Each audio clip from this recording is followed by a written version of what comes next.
You guys know this shirt. The purpose of the United States Constitution is to limit the power of the federal government, not the American people. I'm pissed off this morning. So, you know what they did yesterday? They basically had a committee for the FBI and the Twitter files, and they named it, whatever they named it. I got to give the Republicans credit, man. They're doing things that they haven't done lately because they've been weak, man. The Republicans have been weak. But this Freedom Caucus, Matt Gaetz, Lauren Boebert, Jim Jordan, I got to give Kevin McCarthy props, man. I got to give him props. Chip Roy's always been solid. Some of these Republicans are okay. I will say that. A lot of them aren't. If you watched that committee yesterday, and Matt Taibbi was up there, and then that black lady, I don't even want to say her name. That woman is evil. And I'm going to say this from now on in these videos, because it is what it is. I'm not the most religious person in the world, okay? But I do believe in God, and I need to get better with it. And I'm telling you right now, in times like this, it's forcing me to get better, because I have never seen so much evil in my face than during these times right here. Guys, this is what it is. It ain't about Republicans or Democrats. It ain't about blacks or whites. It ain't about this country versus that country. This is what it all comes down to. It's good versus evil. That's it. Nothing else. End of story. We could say this and that and this and that. Either you're on the good side or the evil side. And you ever notice the words good have the word God in it, and the word evil just put a D in the front, and that's the other word? What side are you going to choose? And again, just because you don't know, ignorance is not an excuse, ladies and gentlemen. Now, I'm not talking to you guys, because I already know what side you guys are on this channel. I'm talking about your loved ones that are with this party right now. This Democratic Party is not the same Democratic Party for Mr. John F. Kennedy's time. When I was younger and I didn't know any better, I used to love me some Bill Clinton. I always used to say he was the first black president. And he was cool and stuff. And I was a teenager back then. My grandparents grew up Democrats. And although I don't pick sides or whatever, I grew up a Democrat too, because I didn't know any better. I lived in Blue York. Okay? And I mean Blue York. It's one of the bluest states behind California, and it blows. New York, okay? I grew up there. And we had in the city I grew up in, Rochester, New York, we had a newspaper called Democrat and Chronicle. That was our newspaper that we used to get every day. So I used to think being Democratic was good. As a black man or a black boy, I thought, being a Democrat was good. Obviously, that has changed. It's not the same. This Democratic Party, however, if you are involved with this party and you call yourself a Democrat, again, it ain't about Democrat Republicans. It ain't about black or white. You are evil. I'm sorry. I don't care, man. Again, I don't care if you've been brainwashed or whatever. If you, right now, what's the speed limit here? 25. If you don't see the speed limit sign and you're ignorant of it or whatever, and you're going 50 and the police pulls you over, he don't want to hear nothing about saying, oh man, I didn't know it was 25. Doesn't matter. Again, it doesn't matter if you don't know your party's ignorant. And that black woman, and I don't even want to say her name, that black woman, my Bitcoin just went through my, I bought some Bitcoin on the exchange, and as soon as I buy it, I transfer it over to my cold storage, and it just landed. Love seeing it. Love it. So anyways, that black woman, her little opening speech Okay, and if you've seen it, you know what I'm talking about. You'll throw up in your mouth. My opening statements. 3 weeks ago, House Oversight had this hearing with actual Twitter executives who had actual firsthand knowledge about what happened in 2020. And that didn't go so well for the House Republicans because real evidence showed that there wasn't coordination between Twitter and the federal government as they'd like the American people to believe, and that all the so-called Twitter files really showed was a discussion on content moderation, and that we only got a fraction of the discussion. So now we're back again, no surprise. What else have they got to talk about? Not what's interested in the American people are interested, not what taxpayer dollars have brought us here to Washington to do. And the Republicans have brought in 2 of Elon Musk's public scribes to release cherry-picked, out-of-context emails and screenshots designed to promote his chosen narrative, Elon Musk's chosen narrative, that is now being parroted by the Republicans because the Republicans think that these witnesses will tell a story that's going to help them out politically. Mr. Chairman, Americans can see through this. Musk is helping you out politically, and you're going out of your way to promote and protect him and to praise him for his work. This isn't just a matter of what data was given to these so-called journalists before us now. And the chair wants us to think that Elon Musk is the victim. The chairman wants us to believe that the Republicans are concerned with the federal government unfairly going after Twitter and Twitter unfairly taking down conservative posts. Just like we did several weeks ago, we're going to show that's not what the evidence shows. I want to underscore the very real threat posed by Twitter files and by the witnesses in front of us today. Here's Yoel Roth describing the harassment he and other former Twitter employees have faced because of the irresponsible way in which the witnesses in front of us and others have released this cherry-picked, out-of-context data. Twitter. Employees as far away as Manila in the Philippines. The Twitter files, I would note first and foremost, didn't just affect me, but affected much more junior employees at Twitter. Employees as far away as Manila in the Philippines were doxxed, had their families threatened, and experienced harm equal to or greater than what I've experienced. But concurrent with the Twitter files, Elon Musk also made the decision to share a defamatory allegation that I support or condone pedophilia. And this lie led directly to a wave of homophobic and anti-Semitic threats and harassment against me, of which Twitter has removed vanishingly little. And following the Daily Mail's decision to publish where I live, ultimately I had to leave my home and sell it. Those are the consequences for this type of online harassment and speech. Thank you. And then that other lady, the white lady. And a great point. I now recognize the gentlelady from Florida for 5 minutes. Thank you, Mr. Chairman. Mr. Taibbi, I want to ask about journalistic ethics and information sources. The Society of Professional Journalists Code of Ethics asserts that journalists should avoid political activities that can compromise integrity or credibility. Being a Republican witness today certainly casts a cloud over your objectivity. But a deeper concern that I have relates to the ethics of how journalists receive and present certain information. Journalists should avoid accepting spoon-fed, cherry-picked information if it's likely to be slanted, incomplete, or designed to reach a foregone, easily disputed, or invalid conclusion. Would you agree with that? I think it depends. Really? You wouldn't agree that a journalist should avoid spoon-fed, cherry-picked information if it's likely to be slanted, incomplete, or designed to reach a foregone, easily disputed, or invalid conclusion? Congresswoman, I've done probably a dozen stories involving whistleblowers. Every reported story that I've ever done across 3 decades involves sources who have motives. Every time you do a story, you're making a balancing test between the public interest. Reclaiming my time. Thank you very much. Okay. I ask you this because before you became Elon Musk's hand-picked journalist, and pardon the oxymoron, you stated this on Joe Rogan's podcast about being spoon-fed information, and I quote, "I think that's true of any kind of journalism," and you'll see it behind me here. "I think that's true of any kind of journalism. Once you start getting handed things, then you've lost. They have you at that point, and you got to get out of that habit.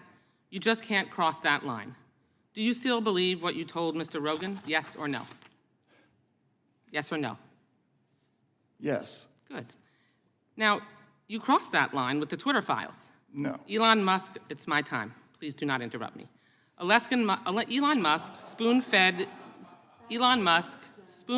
you his cherry-picked information, which you must have suspected promotes a slanted viewpoint, or at the very least generates another right-wing conspiracy theory. You violated your own standard, and you appear to have benefited from it. Before the release of the emails in August of last year, you had 661,000 Twitter followers. After the Twitter files, your followers doubled, and now it's 3 times what it was last August. I imagine your Substack readership, which is a subscription, increased significantly because of the work that you did for Elon Musk. Now, I'm not asking you to put a dollar figure on it, but it's quite obvious that you've profited from the Twitter files. You hit the jackpot on that Vegas slot machine to which you referred. That's true, isn't it? I've also reinvested. You've made some, no. Is it true that you have profited since you were the recipient of the Twitter files? You've made money. Yes or no? I Very think it's simple probably a wash, honestly. Nope, you have made money that you did not have before, correct? But I've also spent money that I didn't have Okay. before. I just hired a whole group of people to Patently investigate. obvious answer, reclaiming my time. Attention is a powerful drug. Eyeballs, money, prominence, attention, all of it points to problems with accuracy and credibility. And the larger point, which is social media companies are not biased against conservatives, and if anything, they ignored their own policies by allowing Trump and other MAGA extremists to post incessant lies, endangering public safety and even our democracy.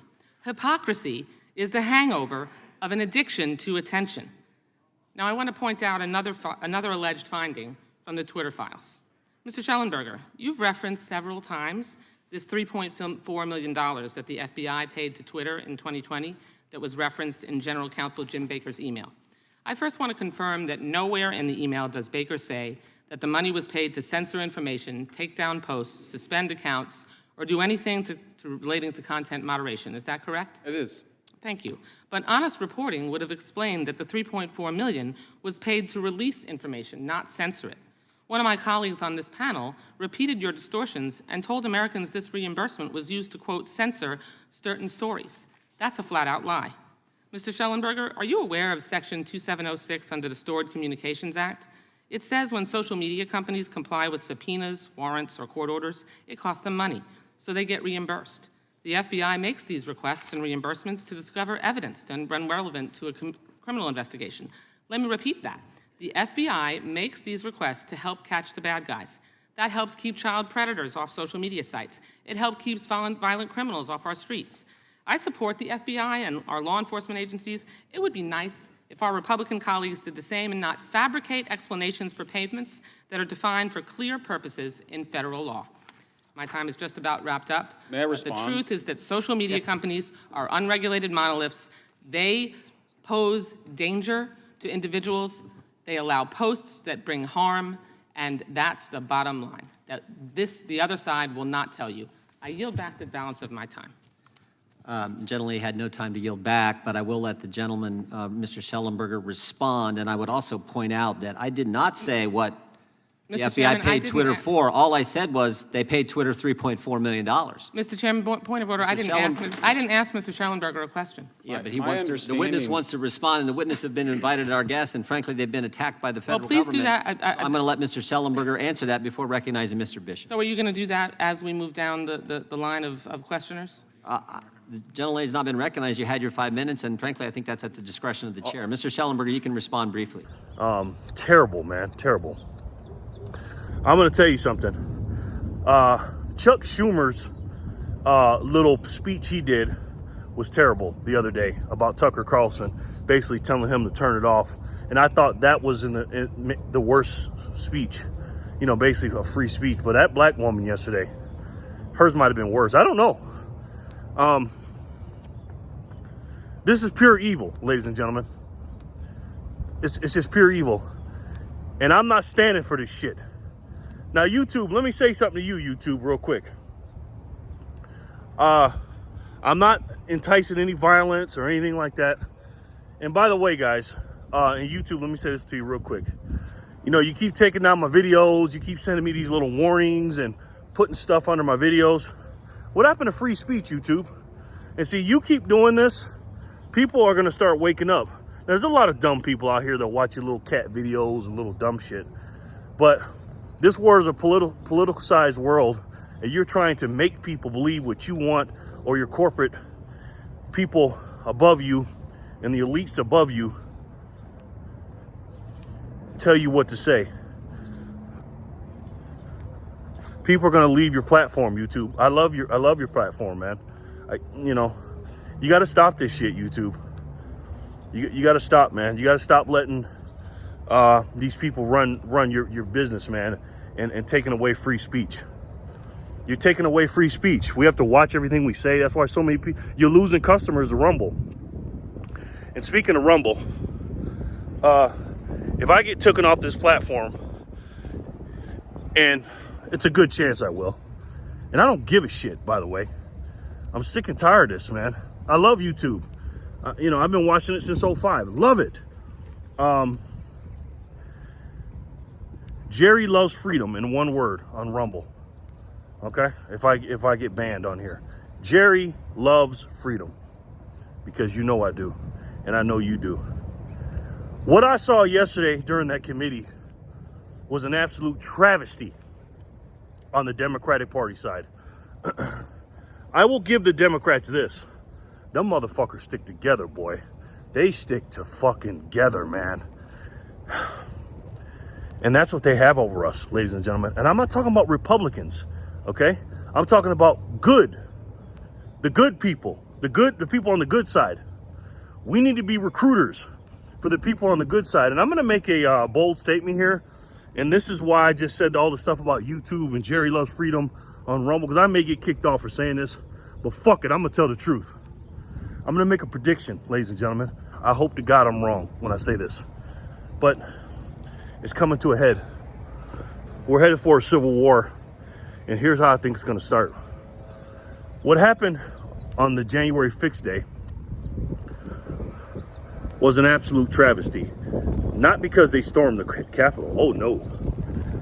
The things that happened on the aftermath. Black Lives Matter, Antifa, and the like completely destroyed this country in 2020 and 2021, costing billions of dollars, couple dozen lives, I believe. I mean, there were people that would never recover from what these people did. And they did it because of racism, according to them. Ain't no fucking racism in this country. But anyways, not like that. So, YouTube's gonna love this video. And what they did was the start of a civil war. I mean, look what they were doing. You know what I mean? And this is why I don't like the Republican Party. Because the Republican Party didn't hold their feet to the fire. Look what the Democrats did for the January 6th stuff. Look how they stayed on it. They played it over and over and over again. Republican Party's weak. They should have held everyone's feet to the fire that did literally all those riots and everything that happened. Too many to count. There was so many around the country that you don't even know about. I live in Rochester, New York. There was riots in Rochester. That shit wasn't on the national news. So imagine a lot of small cities, towns, little counties, little nooks and crannies that were getting fucked up for this shit. But again, the Republican Party's weak. They didn't stick with it. Again, I will give the Democrats this. Them motherfuckers stick together, man. So they took that one event and they spin that shit so good and they turned it into the most catastrophic attack on democracy since the fucking Civil War, now they're saying. Because before it was the worst thing. They put it up there with 9/11 and Pearl Harbor. Now, even they knew that was stupid, so they stopped doing that, and now they're saying the Civil War. There's so much shit happened besides that.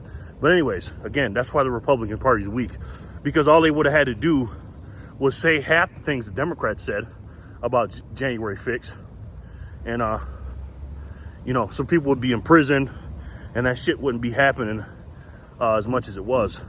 I mean, CNN is so good that they literally had shit on fire behind them. And they said, this is a mostly fiery but mostly peaceful protests. But hey, we understand. You know, we got politicians, Maxine Waters and the like, telling you to go do it. Literally on tape saying it, but she don't get in trouble. Donald Trump says, I know you guys are gonna go up there peacefully, blah, blah, blah, blah, blah. Says it, but then they tell you he says he incited riots. Again, as evil as they are, they're good. Them motherfuckers are good. So here's what I think is gonna happen. Back to my my prediction. The Republicans, some Republicans, libertarians, patriots, America First people, because they don't want, the Democrats don't want, you know, maybe they do though. Maybe they do want a January 6th thing to happen again. So they say, see, look what they're doing. Look what they're doing. Maybe they want that. But there's going to be something that we're going to say, fuck this, man. We're tired of it. Because the reason why they went up there on January 6th is because there was a fix before that. And we know what the fix was, which we can't talk about, which is fucking, it's tyrannical or whatever. It's absolute tyranny where we can't state the obvious. Everyone with a brain knows what happened during the 2020 you know what and who's in office right now. And if you don't know what I'm talking about, here's a hint, okay? Everybody knows what happened. Everybody knows what happened in Arizona. Everybody knows what happens all over the place around this country. Because we don't have election days anymore. Election weeks now. Days, weeks. So, I think a lot of us, people of our ilk, and again, let me say this, YouTube, I'm not telling anybody to do this. I'm not going to do it. Everything that I talk about, I'm from the school of Dr. Martin Luther King. I'm all about nonviolence. You know what I mean? But don't fuck with me. I'll say that. Don't come knocking at my fucking door. Because you come knocking at my door, you're going to stay at that door. And I mean that. But I don't look for violence. My prediction, what I think is going to happen, not what I want to happen, and I'm not telling anybody to do this, let me say that again, is I think those people I just talked about, people of our ilk, are going to go and protest. And when they do, I think they're going to send the 3-letter agents in like they did on the January 6th, and there's going to be a riot. Somebody's going to get hurt, and things are going to happen, and that's when all anarchy and all hell's going to break loose.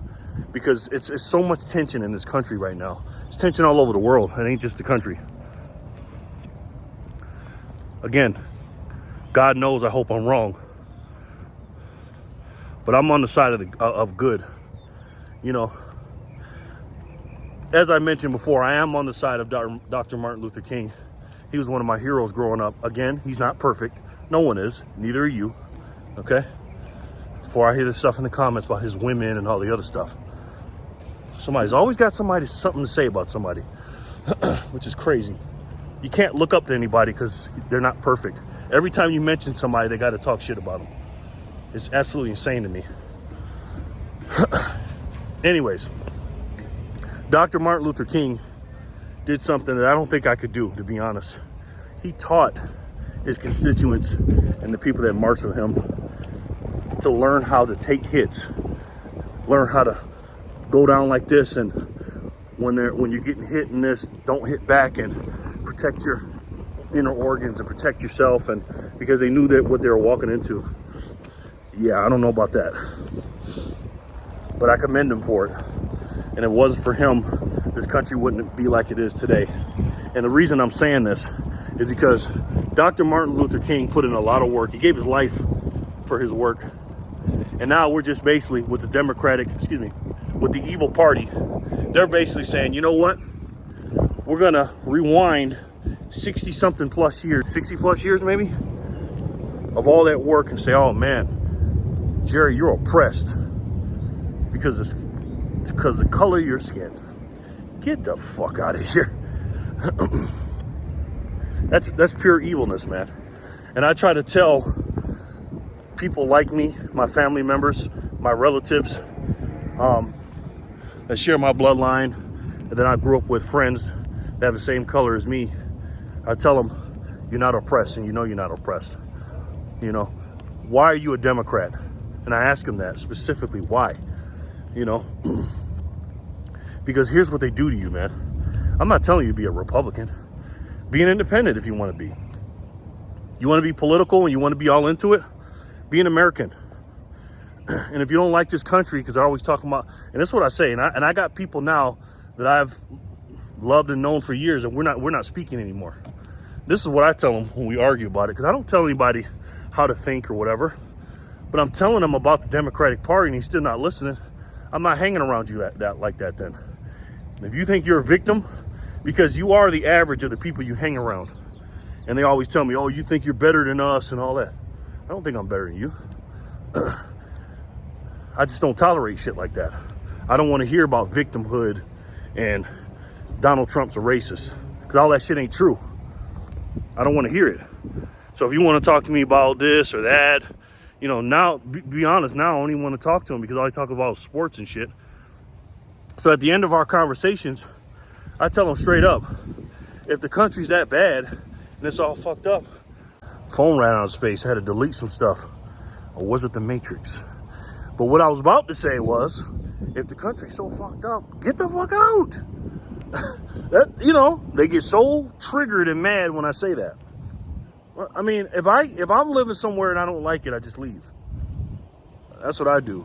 And I'm gonna tell you something. Speaking of that, and it's getting better now, but and I've been looking, if we don't get better in this country, I'm gonna leave.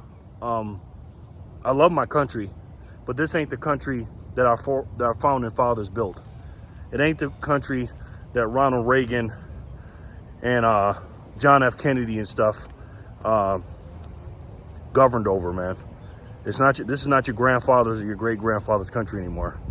When you got an idiot in office and evil people around him, it's not what it is, man.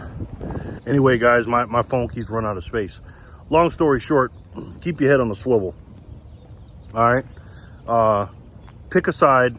I know you guys know the side, but fight for that side. Non-violently, of course. Meaning stand your ground. The people that you have in your life that are not on the good side, either try to get them to do the best you can to get them to get on your side. And I tried everything I could for the people I'm talking about that I don't talk to anymore. Or, you know, try your best to get them on that side. If they're not on that side, hey, leave them alone. You know what I mean? So let me know what you guys think in the comment section below. I love each and every one of you. You know that. Keep your head on the swivel. God bless you and yours. And stay strong, guys. Stay strong. And don't let anybody tell you what to think and what to see. And when you see those videos on January 5th, you know what those videos are. You know what I mean? And try to convince people what's going on and give them factual information and factual evidence of why these people are evil.